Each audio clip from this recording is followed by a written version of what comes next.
Dios le bendiga. El mensaje de hoy lleva como título Restaurando nuestro altar. Pero antes de comenzar a la palabra de Dios, quisiera compartir con usted un canto muy hermoso que ha sido, es y será de mucha bendición para muchos de los que lo cantamos. Y cante conmigo este bello canto. A tu lugar supremo,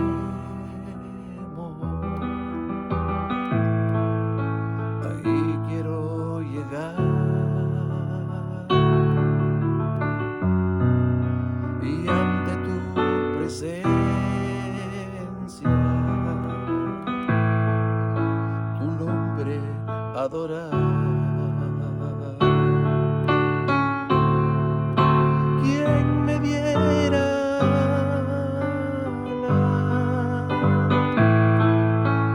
como de paloma, alto yo volara hasta tu lugar. Quien me diera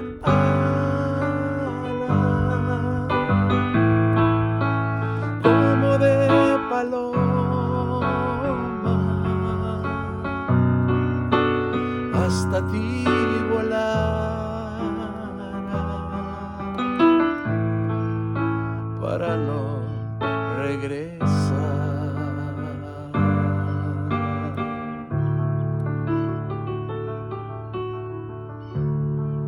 Quien me diera alas como de paloma, hasta ti volara para no regresar. Quizás ese sea el sentir de algunos esta mañana, este día, pero yo tengo una palabra que Dios me ha dado esta mañana para cada uno de ustedes. Y si usted recuerda, para los que estamos en las cosas de Dios, recordamos que el rey David quiso hacerle casa al Señor.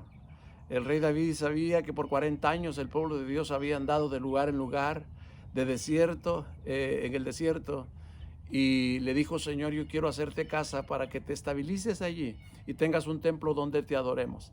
Y el Señor le dijo que no iba a ser él, sino que iba a ser Salomón su hijo quien le construiría casa a él. Por lo tanto, David entonces juntó los materiales y se los dejó listos a Salomón su hijo. Y oiga, cuando Salomón terminó de hacer la casa de Dios, dice que hizo el templo de Jerusalén, e hizo también la casa de él, su casa de él. Y se llegó entonces el día en que dio gracias por esa casa, por ese templo. Y oiga la promesa que Dios le hizo a Salomón. Primer libro de Reyes, capítulo 9 y verso 2. Dice: apareció Jehová a Salomón la segunda vez como le había aparecido en Gabaón, y le dijo Jehová. Oiga las palabras que Jehová le dijo a Salomón: yo he oído tu oración y tu ruego que has hecho en mi presencia.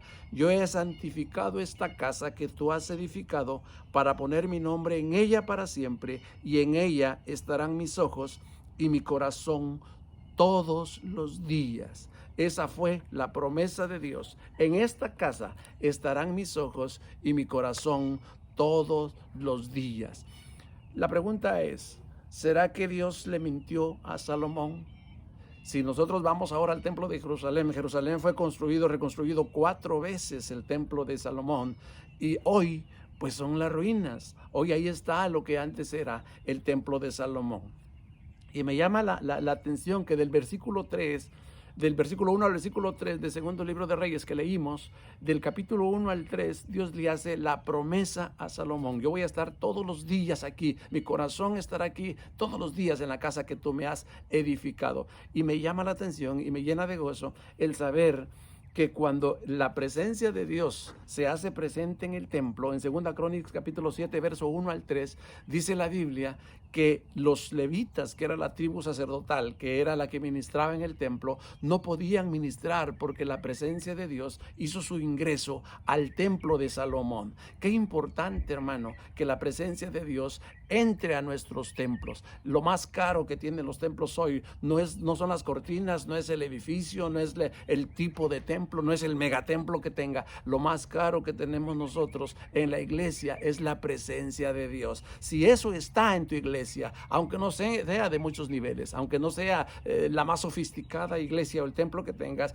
pero si la presencia de Dios está, qué bendición que tienes lo más caro allí. No la dejes ir, manténla, esa llamita que está encendida, manténla, porque es la presencia de Dios. Donde está la presencia de Dios, ahí está Él también. Por eso Dios le dijo a Moisés: mi presencia irá contigo de día de nube y de noche como lámpara de fuego, como lumbrera de fuego. Qué bonito cuando la presencia de Dios invade nuestra vida, invade nuestra iglesia, invade nuestro templo, invade nuestra casa, invade todos los rincones de nuestra vida. Qué importante es que la presencia de Dios haga su ingreso. Pero la presencia de Dios, como en este caso de Salomón, tiene su condición, su reciprocidad.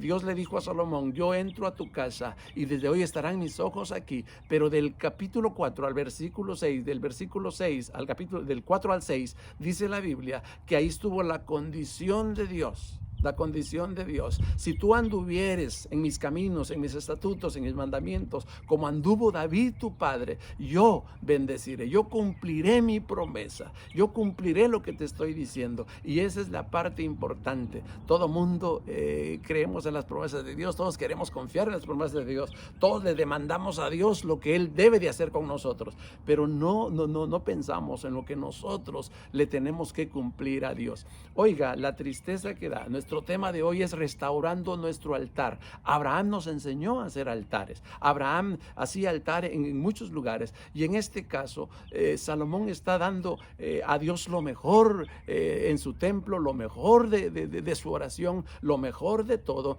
y Dios entonces hace su ingreso al templo de Salomón. Cuántas cosas hermosas pasan cuando nosotros le damos a Dios la importancia que le debemos de dar, no solo en el templo, sino que en nuestra vida también, en nuestro corazón, en nuestra mente, en nuestro mundo, en nuestro contexto, en las relaciones que nosotros tenemos.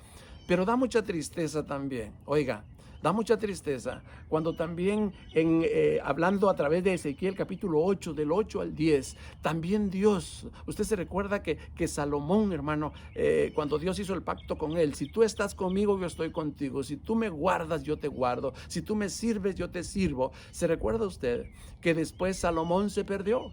Dice la Biblia que siguió tras los dioses de sus mujeres y se perdió. Comenzó bien como muchos y terminó mal. Y cuando Salomón se pierde, cuando Salomón saca de su vida la presencia de Dios, entonces entra el hijo de él, que se llamaba Roboam, y comienza entonces a haber problema entre las 12 tribus de Israel. 10 tribus se van con Roboam, y 2 tribus, que era Benjamín y Judá, se van con Jeroboam. Entonces el reino de Israel se parte, 10 en un lado, 2 en otro lado. Las 10 tribus del norte se van para lo que después fue Samaria, y era el pueblo más grande, y se quedaron 180,000 hombres en las 2 tribus de Judá y de Benjamín. Entonces se perdió y las 10 tribus se perdieron. Hasta hoy existen posiblemente 2 tribus. El apóstol Pablo era la tribu de Benjamín, y nosotros conocemos la raza judía de hoy, es la tribu de Judá. Entonces, de las 12 tribus, 10 se dispersaron. Por eso Jesús le dijo a aquella mujer sirofenicia: yo he venido para la casa perdida para las ovejas perdidas, de la casa de Israel. Entonces prácticamente se perdieron 10. Y qué tristeza pues que Salomón fue el que le falló a Dios, y Dios quitó su presencia. Y en el libro de Ezequiel, Dios le da la visión a Ezequiel y le dice: vamos al templo para ver qué están haciendo. Y se da cuenta que al entrar al templo, al abrir un portillo en el libro de Ezequiel capítulo 8 y ver para adentro, dice que esta gente, los sacerdotes, en vez de adorar a Dios, adoraban al sol, adoraban a la diosa del cielo, adoraban a 1000 cosas menos la presencia de Dios. Y dice la Biblia que Dios, en el capítulo 10 del libro de Ezequiel, verso 14, Dios abandona el templo y se va para la montaña. Así como Dios entró en el capítulo, en Primera Reyes capítulo 9, entró en forma de humo, sale del templo y abandona totalmente la presencia su presencia en el templo de Salomón. Entonces, hermano, todo lo que tiene una entrada posiblemente tenga una salida. Hay personas que comenzaron bien y terminaron mal. El apóstol Pablo le decía a los Gálatas: comenzaste por el espíritu y estás terminando por la carne. Dios, como entra a la vida, también puede salir. Dios, como hace muchas maravillas en tu vida, en tu corazón, en tu mente, en tu familia, en tu contexto, Dios también puede abandonar esa casa por la que mucho tiempo vivió en ella. Y en este caso, en el libro de Ezequiel, da la salida y abandona el templo entonces en el capítulo 10 y verso 14, y se va la presencia de Dios. Pensemos un poquito, ¿por qué Dios abandona a la persona?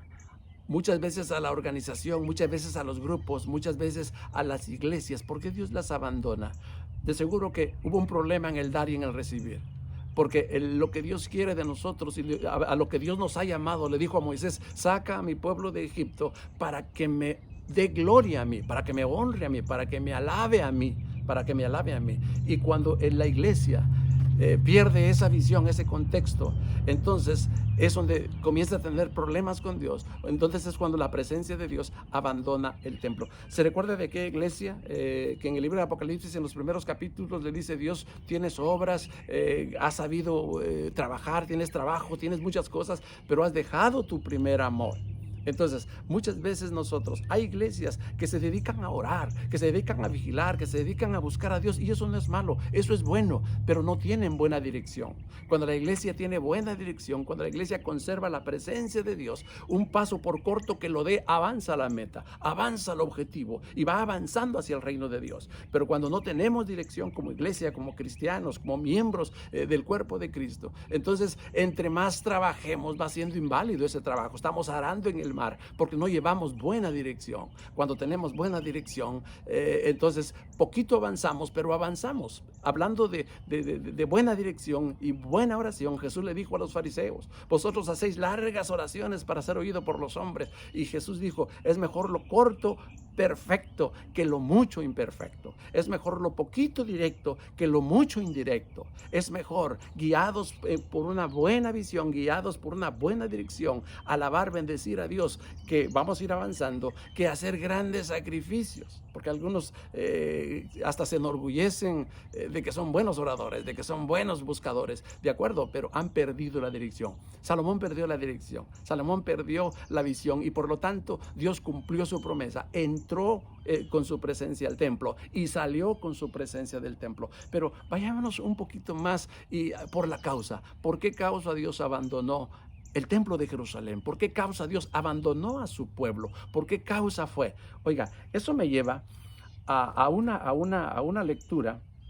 Una lectura que queda allá en el libro de Primera Reyes, capítulo 18 y verso 30. Primer libro de Reyes, 18:30. Son algunas hojitas adelante nada más. 18:30. Y se recuerda que aquí nos dice, nos cuenta cómo el profeta Elías. ¿Se recuerda usted que el pueblo se había alejado de Dios en el tiempo de Acab? Se había apartado de Dios, por lo tanto, Dios le dijo a Elías: dile a Acab que por 3 años y medio no va a llover, y por lo tanto, incluso escondió a Elías. Cuando pasan el tiempo de que no llovió, dice la Biblia que Acab, el rey Acab, se encuentra con Elías y se discuten, y Acab le decía: es tu culpa, le decía a Elías, por la profecía que viste, y Elías le decía: no, es tu culpa por el pecado que ustedes han conservado y se han alejado delante de Dios. Y al llegar a esa discusión, terminan en una conclusión: hagamos algo, juntémonos ante todo el pueblo, y ustedes traen, le dijo Elías, a sus 400 y más profetas de Baal, y yo voy a orar a mi Dios, y el Dios que descienda fuego del cielo, ese Dios será al Dios a quien debemos servir. Note que Elías estaba en juego su vida, estaba en juego su prestigio, estaba en juego el nombre de Jehová. Pero Elías sabía lo que estaba haciendo. Convocaron pues al pueblo y se reunieron, se recuerda, y se hicieron un altar, mataron bueyes encima, y comenzaron los sacerdotes de Baal a dar cuenta, y en una forma irónica el profeta Elías les decía: clamen a sus dioses, clamen, de repente están durmiendo y necesitan ser despertados, clamen a sus dioses. Y comenzaron ellos, y al ver que sus Dios no respondía, porque ningún Dios después de nuestro Dios va a responder, entonces comenzaron a desgajarse sus vestidos, vestidos, a mutilarse ellos físicamente, y entonces comenzó la tragedia y le llegó entonces al turno del profeta Elías. Y oiga usted, capítulo 18, verso 30, lo que sucedió, hablando sobre este contexto de lo que estamos hablando. Oiga lo que dice el verso 30. Entonces Elías dijo a todo el pueblo: acercaos a mí. Y todo el pueblo se le acercó. Oiga esto. Y él arregló el altar de Jehová que estaba arruinado. Esa es la causa por la cual la presencia de Dios había salido del templo de Jerusalén, porque habían descuidado su altar. En tu vida, en mi vida, tenemos varios altares: el altar de la oración, el altar familiar, el altar económico, el altar espiritual. Tenemos varios altares en nuestra vida, que muchos de ellos están descuidados y nosotros los cuidamos unos más que otros. Pero fue Elías quien arregló el altar de Jehová. No fue Dios quien lo arregló, no fue el pueblo quien lo arregló, fue Elías quien lo arregló. Elías, déjame parafrasear un poquito este texto. Posiblemente llegó Elías y dijo: por eso estamos como estamos, por eso están como están. El altar de Jehová ha sido olvidado, el altar está arruinado. El altar, nadie se preocupa, todo el mundo se preocupa por su casa, por su familia, por sus intereses personales, pero nadie se preocupa por el altar de Jehová, y estaba arruinado. Note que él fue el que arregló el altar. Dios no va a hacer tu trabajo, Dios no va a hacer mi trabajo, Él va a hacer lo que a Él le toca. Alguien dijo que Dios no mandó al pueblo a abrir el mar rojo porque no podía, pero tampoco les hizo el templo porque sí podían hacer el templo. Dios va a demandar lo que tú y yo podemos hacer, y Dios va a hacer su trabajo, y Él lo hace bien. Es más, Él dijo: el que empezó la obra la va a terminar, y no es hombre para que mienta, ni hijo de hombre para que se arrepienta. Elías entonces comenzó él a hacer su trabajo. Él vio el altar arruinado y comenzó a hacerlo. Muchos confundimos las metas con los objetivos. ¿Qué es una meta? Voy a hacer mi casa. ¿Qué es un objetivo? Tengo la arena y el piedrín para hacerlo. No es una cosa igual que la otra. Por eso Elías vio la meta destruida y comenzó con el recurso. Oiga cómo restauró el altar que estaba arruinado. Sigamos leyendo en el capítulo 18 del primer libro de Reyes, en su capítulo 31. Y tomando Elías 12 piedras conforme al número de las tribus de los hijos de Jacob, el cual había sido dada palabra de Jehová diciendo: Israel será tu nombre. Oiga, ¿qué hizo? Edificó con las piedras un altar en el nombre de Jehová. Ahí está la situación, en el nombre de Jehová. Muchos quieren restaurar su altar en el nombre de fulano, sultano, de la Virgen de la Rama, de un montón de cosas, un montón de dioses. Pero nuestro altar tiene que ser arreglado en el nombre de Jehová. El escritor a los Hebreos dice: y bajo ese nombre se doblará toda rodilla y toda lengua confesará que Él es el Hijo de Dios. Jesús mismo dijo: sin mí nada podéis hacer. Nosotros no podemos levantar nuestro altar en otro nombre. Dios, dice la Biblia, que cuando Jesús dio su vida por la humanidad, fue exaltado hasta lo sumo.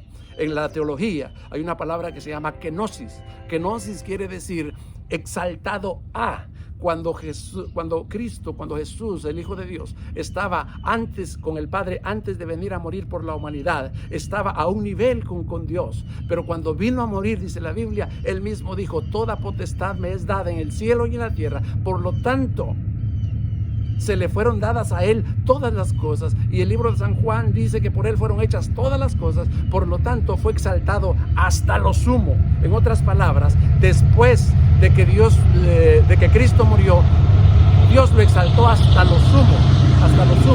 Hasta lo sumo quiere decir un grado más arriba todavía. Por eso lo vemos en Apocalipsis, que Él va a juzgar al mundo, ya no como Salvador, sino como juez. Por eso mismo, entonces, estaba descuidado el altar, y Elías lo construyó en el nombre de Jehová, en el nombre de Jehová, en el nombre de Jehová. Tus hijos se levantarán, en el nombre de Jehová la iglesia se restaurará, en el nombre de Jehová. No hay otro nombre bajo del cielo dado a los hombres en quien podamos ser salvos, solamente Jesucristo hombre. ¿Sabes cómo es esto? Algunas personas no se preocupan por los altares que hemos descuidado nosotros. Esto viene parecido como a una casa, pues, como a una casa. ¿Qué es lo que primero arreglamos de la casa? Lo que primero arreglamos es la fachada. ¿Por qué la arreglamos? Porque la gente la ve. ¿Por qué arreglamos la sala? Porque es donde la visita va a llegar. Los cuartos pueden estar como sea, pero la sala tiene que estar bien, porque es lo que la gente ve. En nuestra vida es una casa cabalmente. Pero conforme te vas adentrando a esa casa y vas intimidando en los cuartos de adentro, te vas a dar cuenta que hay algunos cuartos que están cerrados porque no están arreglados. Conforme vas entrando a la casa, conforme Dios va entrando a tu vida, va encontrando cuartos cerrados, va encontrando desórdenes que tenemos con la ayuda de Dios y le va restaurando nuestro altar. Tenemos que ir arreglando poco a poco y poco a poco de acuerdo a cómo Dios nos vaya ayudando. Si te das cuenta, cuando se tiene una casa, se prepara la sala, posiblemente se van arreglando los cuartos, pero hasta allá, hasta el fondo, tenemos un storage, tenemos un espacio, tenemos un lugar donde no queremos que nadie lo vea, porque ahí tenemos cosas que nosotros aparentemente ya no nos sirven, pero con la esperanza de que nos puede servir. Entonces, en la casa hasta el fondo guardamos una bodeguita donde no queremos que nos la miren, pero allí está. Dios quiere restaurar hasta esos altares. Dios quiere sacar lo malo de tus cuartos. Dios quiere sacar lo malo de tu habitación, lo malo de tu casa. Por eso Jesús le dijo a Zaqueo: es necesario que yo llegue a tu casa. ¿Para qué? Para restaurar nuestros altares, para restaurar lo que no esté restaurado, para levantar lo que no está levantado, para darle vida a lo que está muerto, para dar claridad a lo que está oscuro. Y cuando la casa hasta el fondo tiene ese espacio que no queremos que nos los vean, el Señor quiere llegar hasta allá para limpiar toda nuestra casa. Esa palabrita que algunas veces ponemos en nuestras casas, el Señor es un huésped invisible. Qué lástima que es huésped.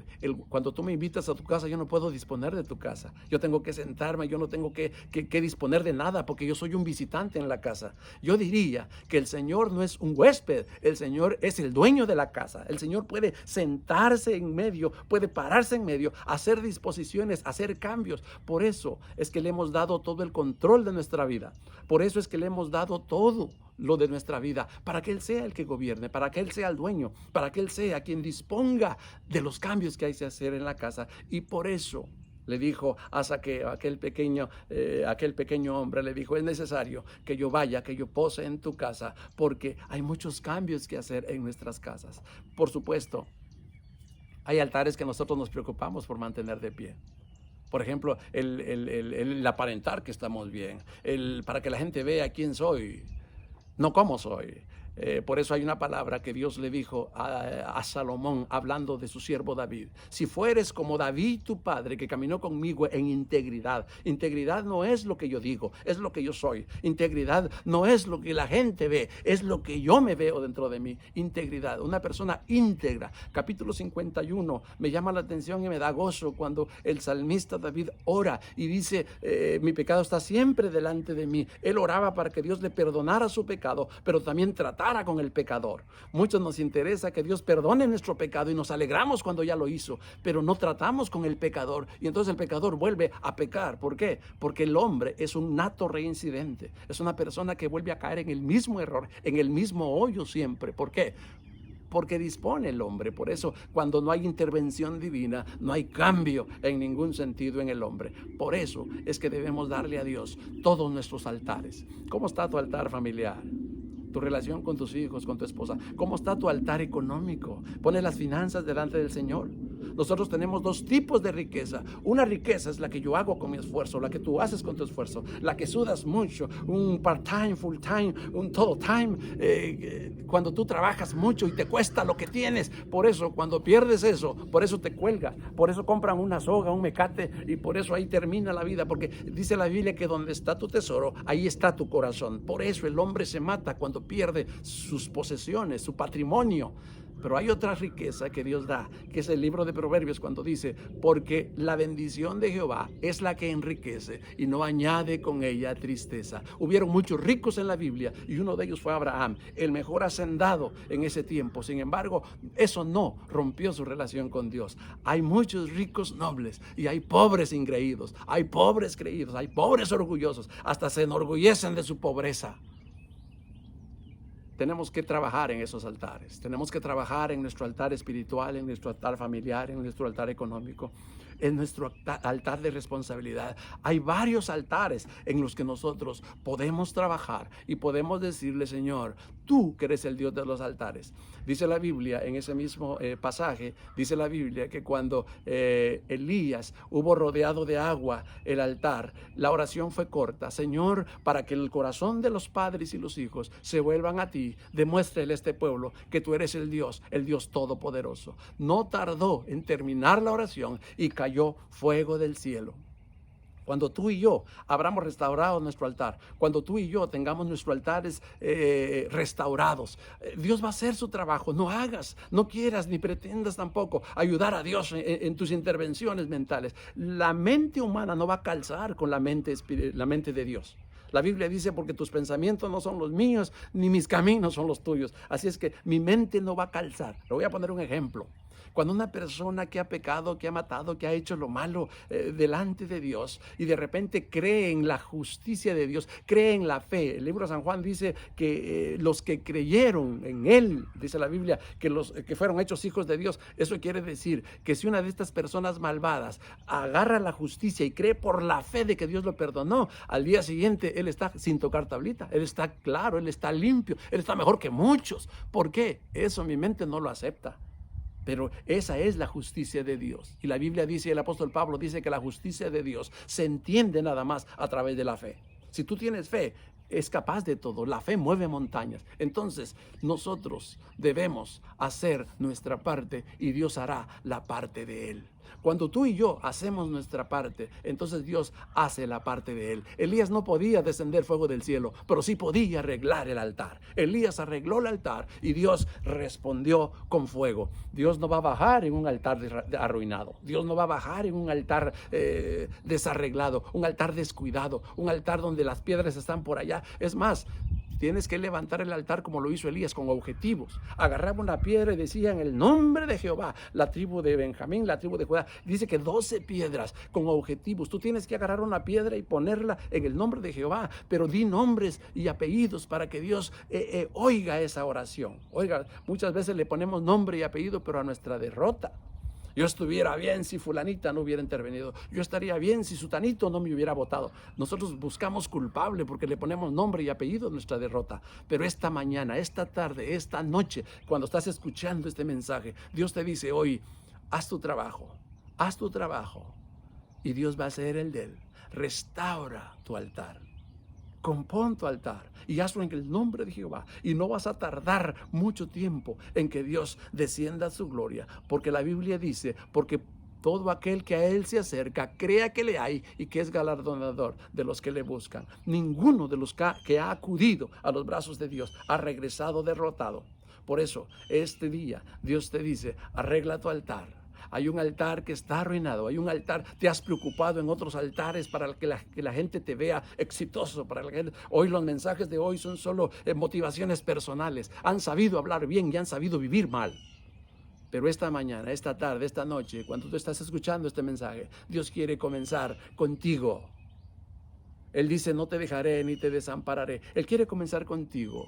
¿Ya? Él quiere irse contigo al valle de sombra de muerte. Él quiere estar contigo como lo hizo con los 3 muchachos, Sadrach, Mesach y Abed-nego. Él quiere meterte. No te va a librar quizás del horno de fuego, no te va a librar de la mano del malo para que te tire al fuego, no te va a librar, pero se va a ir contigo y va a demostrar en la prueba, en la lucha, que tú lo tomaste en cuenta a Él. Por lo tanto, saliste del problema. Por eso es que debemos restaurar nuestro altar. Por eso es que debemos invitar a Dios no solo a que componga la fachada de nuestra casa, sino que se entre a la sala, que se entre a los cuartos, que se entre a los baños, que se entre a la bodega que está hasta el fondo, y que esa casa algún día ilumine para la gloria de Dios. Por eso los discípulos le dijeron a Jesús: Señor, mira qué bonito templo, mira qué bonitas cosas. Y Jesús les dijo: vendrá tiempo, y ese tiempo lo estamos viviendo, que no quedará piedra sobre piedra. Pero ¿qué le dijo a la mujer samaritana? Vendrán aquellos que me adorarán en espíritu y en verdad. Ustedes adoran en el monte donde Dios le habló a Moisés. Nosotros adoramos en Jerusalén donde está el templo. Pero vendrá tiempo que ni en Jerusalén ni en el monte, sino que vendrán aquellos que adorarán al Padre en espíritu y en verdad. Aquellos que sabrán restaurar su altar, aquellos que sabrán levantar su altar, aquellos que se recogen los pedazos y comienzan a caminar. Por eso, a esa gente A esas personas es que Dios le está hablando esta tarde, esta mañana, esta noche. Reconstruye tu altar, levanta tu altar en el nombre de Jehová. Déjame terminar esta pequeña meditación con un himno que hace mucho tiempo lo escuché. Oye, ¿cómo dice? 21 siglos han pasado desde que murió Jesús. Él murió crucificado en amarga y cuenta cruz. A pesar de ser el Hijo del Dios nuestro gran Creador, prefirió el gran sacrificio acallando su dolor. Oye esto, oh Jesús de los altares, gracias por tu gran bondad. Hay amor que profesaste, también a tu gran piedad. Ahora que estás en el cielo, mi amor crece más por ti. Y bendita sea la hora en que yo te conocí.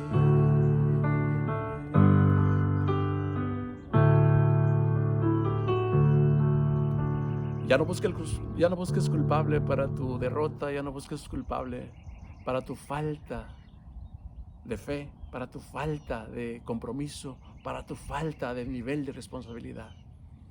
Si puedes darte un abrazo y decir este día, ya encontré al culpable. El culpable soy yo.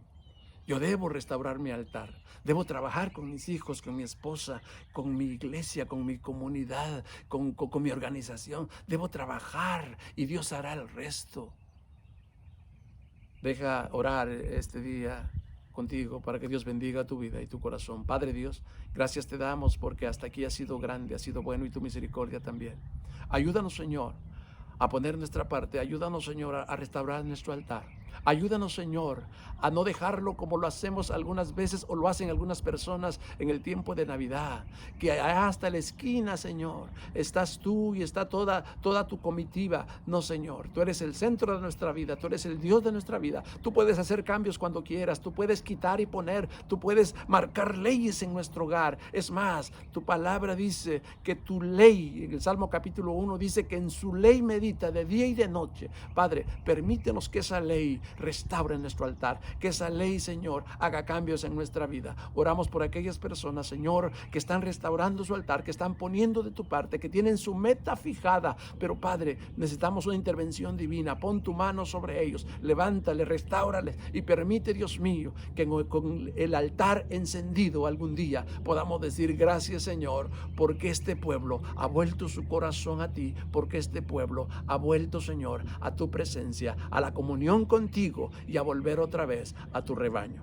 Dios te bendiga. Muchas gracias por escucharnos. Sigue disfrutando de la presencia de Dios. Amén.